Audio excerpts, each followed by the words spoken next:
당신을 만나길 고대했습니다. 무역협정을 진행합시다. 미국이 적자이니 투자를 많이 해야겠습니다. 네, 좋습니다. 논의해봅시다. 나는 한국의 조선산업에 관심이 많습니다.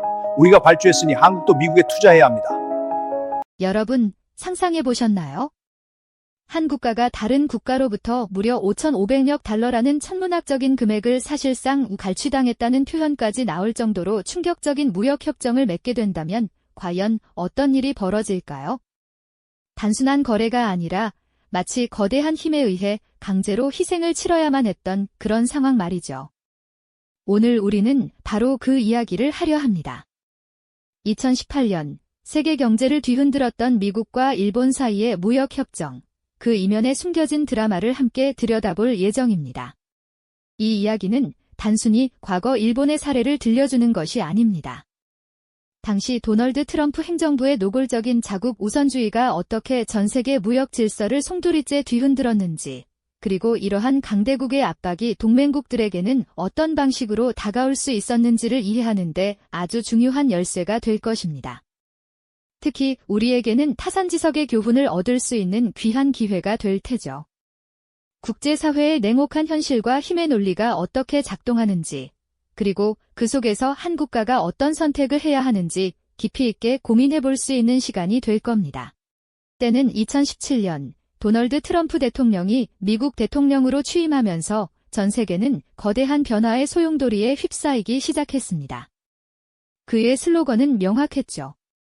바로 자메리카 퍼스트, 즉 미국 우선주의였습니다. 이 기조는 단순한 정치적 구호가 아니었습니다. 수십 년간 이어져 오던 자유무역주의라는 국제 질서의 근간을 흔들고 자국 산업을 보호하기 위한 보호무역주의의 거대한 파도를 일으키는 신호탄이었죠. 전 세계는 새로운 국제 질서의 도래에 대한 불안감과 긴장감에 휩싸일 수밖에 없었습니다. 트럼프 대통령은 취임 초부터 미국이 다른 나라들과 맺은 무역협정들이 불공평하며 미국의 일자리를 빼앗고 막대한 무역 적자를 초래했다고 주장했습니다. 그는 이러한 불균형을 바로잡기 위해 과거의 모든 협정들을 재검토하고 필요하다면 전면 재협상을 요구하겠다고 공언했죠. 이러한 압박은 중국과의 무역 전쟁으로 먼저 불붙었지만 그 불씨는 곧 미국의 핵심 동맹국들에게도 번져나가기 시작했습니다. 유럽은 물론 아시아의 주요 동맹국들 역시 이 미국 우선주의의 칼날을 피할 수 없었죠. 그 중에서도 일본은 미국의 다음 타깃이 될 수밖에 없는 여러 지정학적, 경제적 위치에 있었습니다. 일본은 오랫동안 미국과 굳건한 동맹관계를 유지해왔지만 동시에 미국 입장에서는 해묵은 불만이었던 막대한 무역 적자의 원인 중 하나로 지목될 수밖에 없었죠.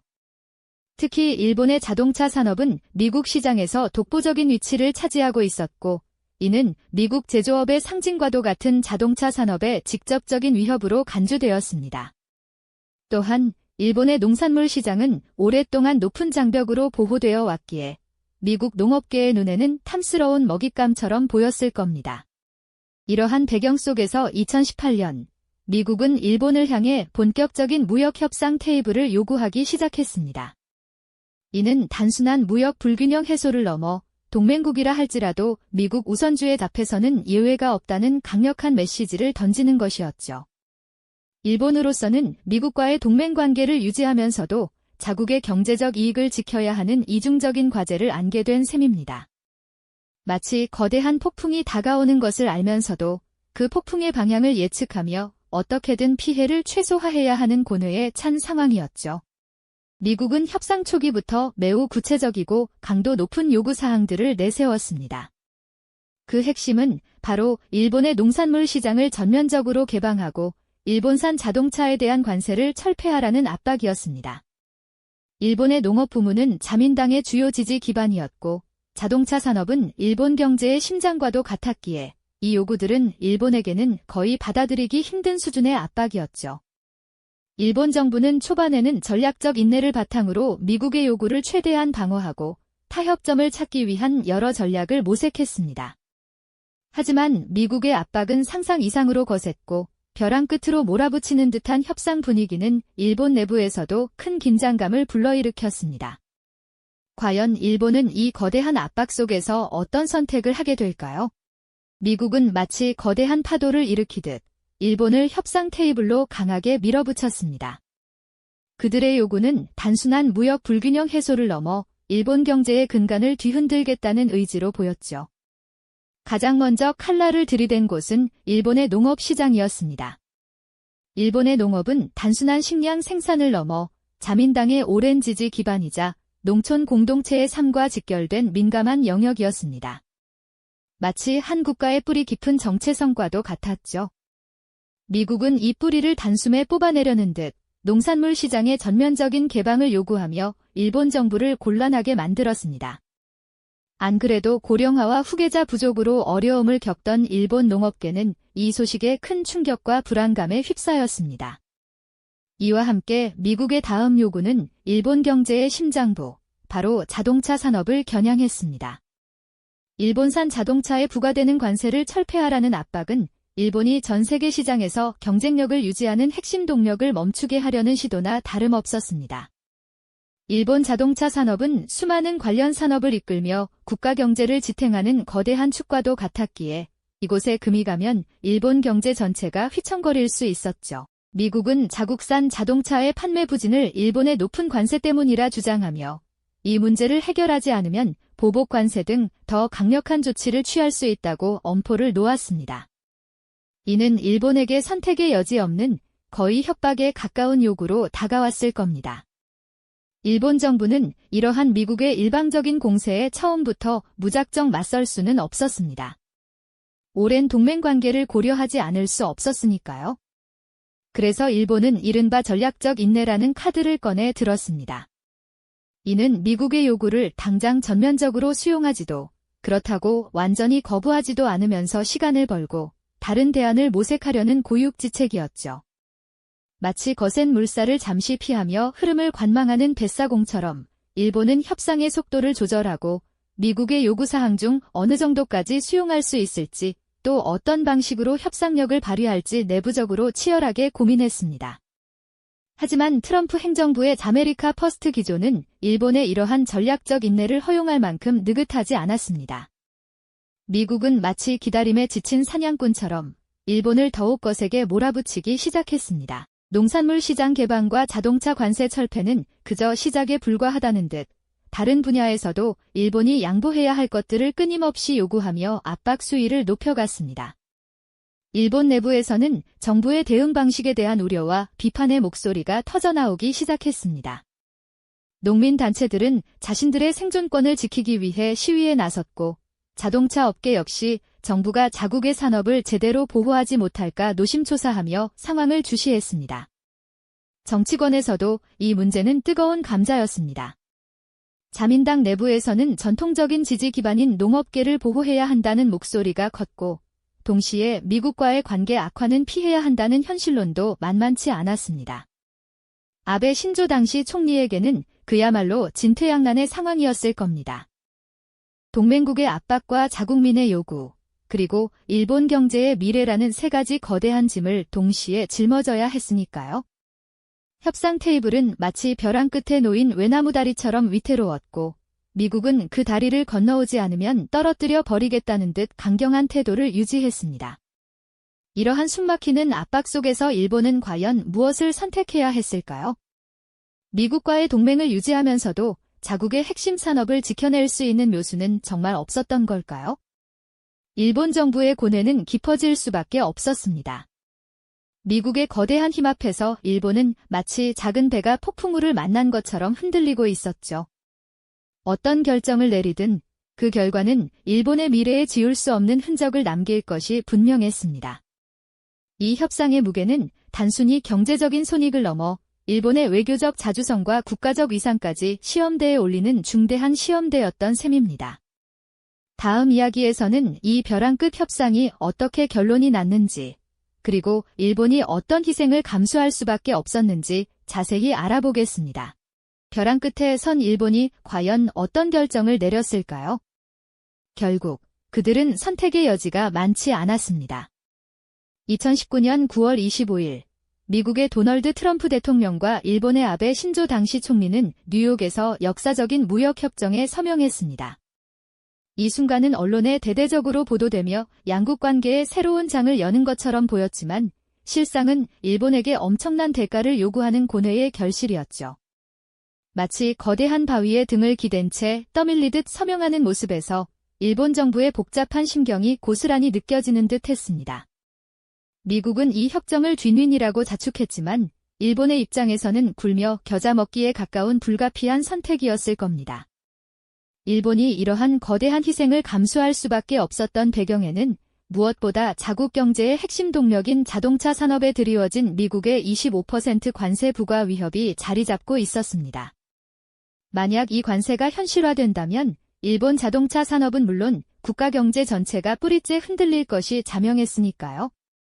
미국 시장은 일본 자동차 수출의 가장 중요한 교두보였고 이를 잃는다는 것은 상상조차 하기 힘든 재앙이었을 테죠. 게다가 미중 무역 갈등이 고조되던 시기 미국과의 굳건한 동맹관계를 유지하는 것은 일본의 외교적, 안보적 생존에도 필수적인 요소였습니다.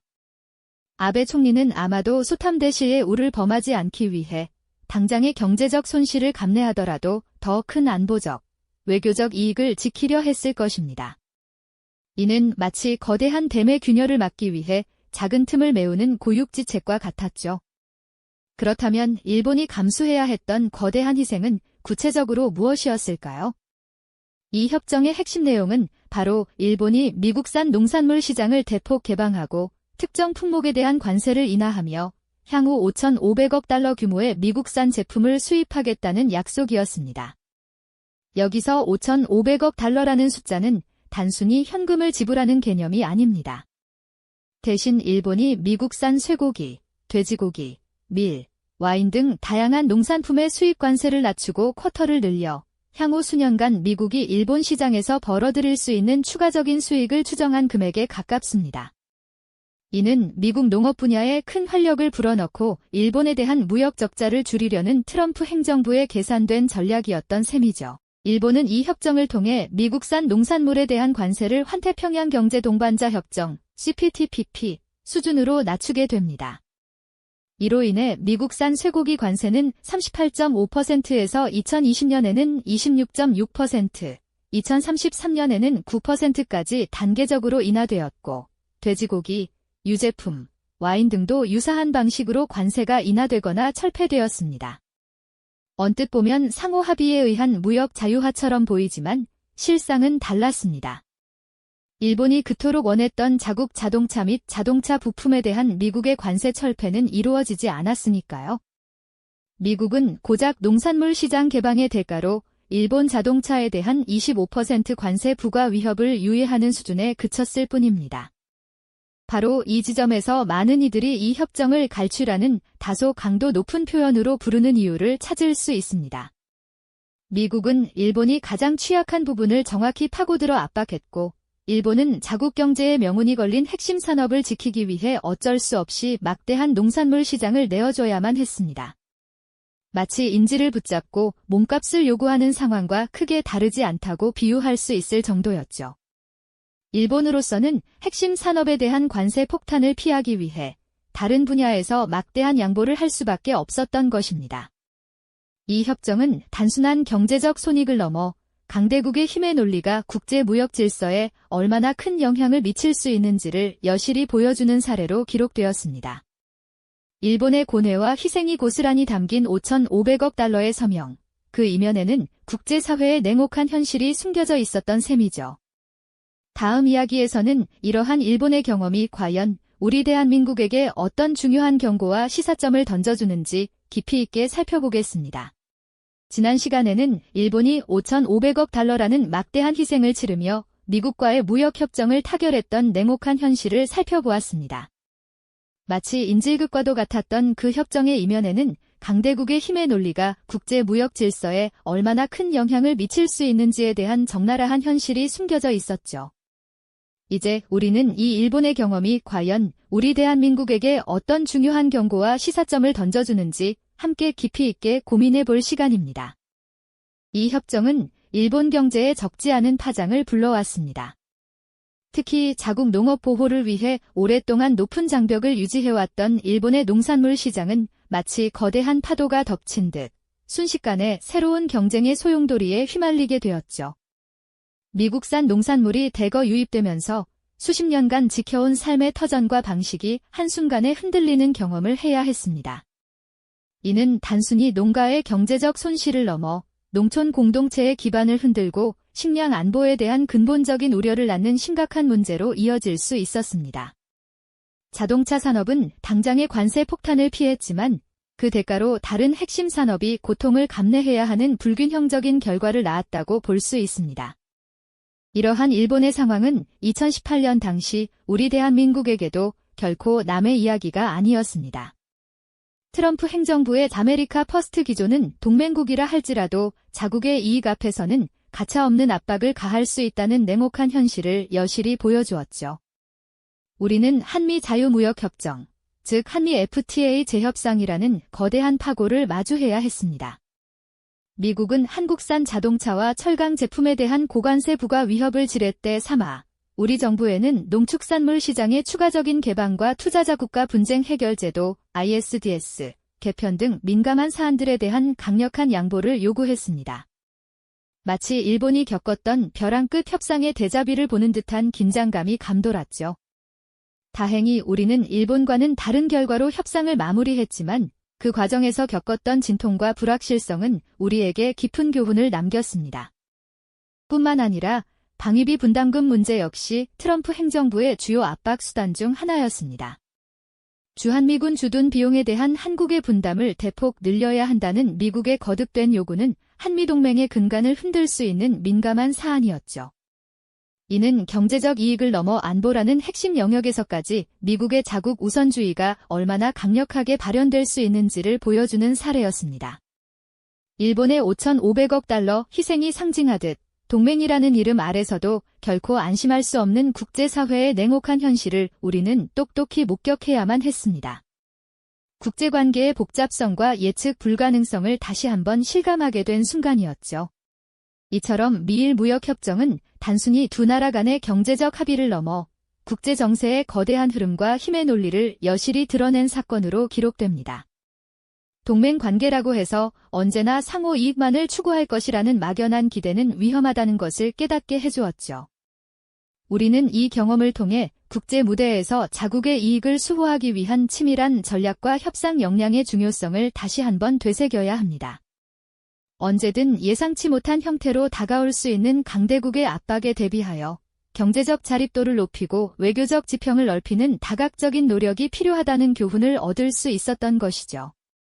마치 거친 바다를 항해하는 배처럼 우리는 늘 변화무쌍한 국제정세의 파고를 읽고 현명하게 대처할 준비를 갖추고 있어야 합니다. 국제관계는 영원한 적도, 영원한 동지도 없다는 냉엄한 현실을 일깨워주는 이 일본의 사례는 오늘날 우리에게도 여전히 유효한 경고음을 울리고 있습니다. 과연 이러한 국제적 압박 속에서 우리 대한민국은 어떤 선택을 해왔고 또 앞으로 다가올 미래의 도전에 어떻게 현명하게 맞서 나갈 수 있을까요? 이 영상이 도움이 되셨다면 좋아요와 구독 부탁드립니다. 여러분의 응원이 제게 큰 힘이 됩니다. 다음 영상에서도 더 유용한 정보를 공유하겠습니다. 감사합니다.